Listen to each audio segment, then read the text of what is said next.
So today is Trinity Sunday.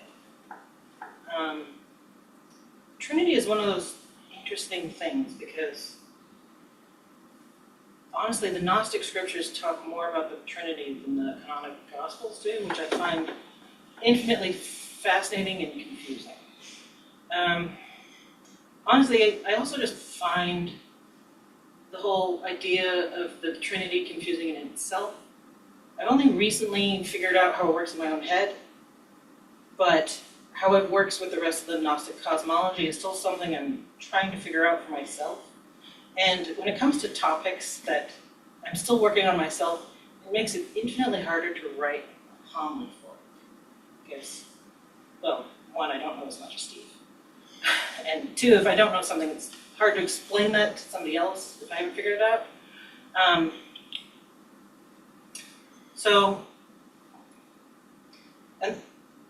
the thing that occurred to me during the service is that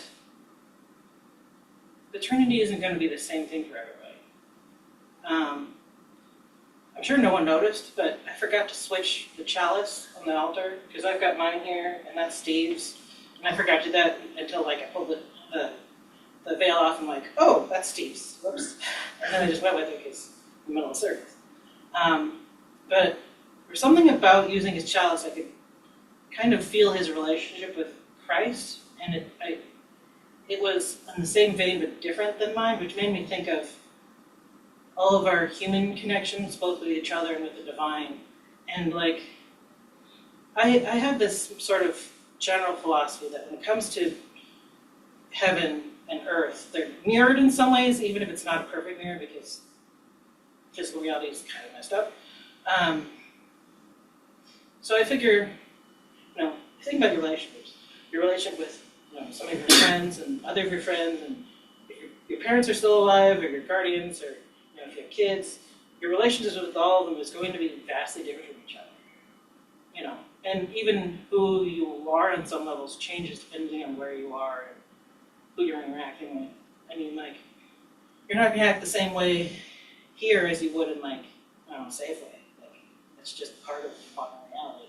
And so if we're like that as humans, how much more is a fifth dimensional being like God the Unknown Father going to be with us?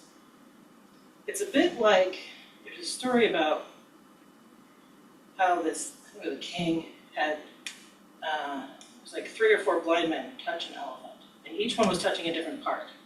And one thought it was a snake, one thought it was a giant leaf, another person thought it was a tree trunk because they were touching different parts of the elephant. And they were so certain they were right, they actually got into a brawl about it. But the thing is that they were all right and they were all wrong. And I imagine our interactions with the divine, however you look at it, is going to be similar. It's take a snapshot of a 5-dimensional object and turn it into a 4- or 3rd-dimensional object. You're only going to get a couple facets of it. You aren't going to get the whole thing. And so if different people are looking at the same object from different angles, you're going to get a snake, or tree trunk, or giant leaf. And then everyone's going to, history has taught us that fighting happens, and wars and death, and all kinds of craziness. So I think that's where the whole Gnostic experiential thing comes in, because no one can tell you what you've experienced, because chances are very good you're looking at it from a different facet than somebody else's. If we were all looking at a 3-dimensional jewel, I would only see it from this way, and you'd be seeing it from this way. You get the point.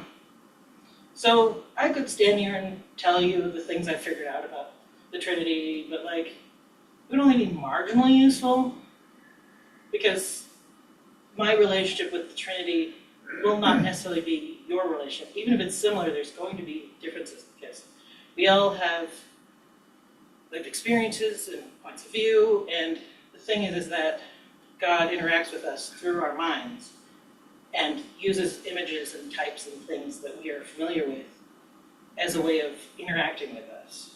And so the images I get, the images you get, might be similar, might be different.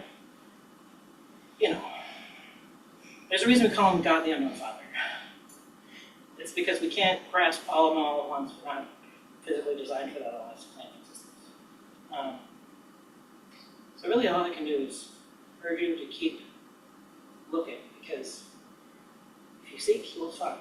When you find, you will be disturbed. And then you will reign over the all. And that's true with not only the Trinity, but every other mystery out there. I hope that was at all useful. If not, you can complain to me later. So with that, go in peace, and may the Lord be with you.